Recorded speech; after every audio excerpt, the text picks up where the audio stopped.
Tak máme tady rizikový kácení buku. Pod bukem máme barák a silnici. Máme dole vidět silnice. Tadyhle máme strom. Je to buk, který má natažený větve všechny nad ten dům.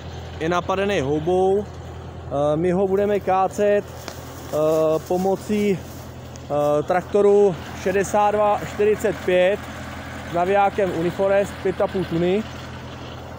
Máme natažený lano, nataženou kladku, máme ho připravený tak, aby jsme mohli zahájit řez a bezpečně kácet tadyhle do té díry.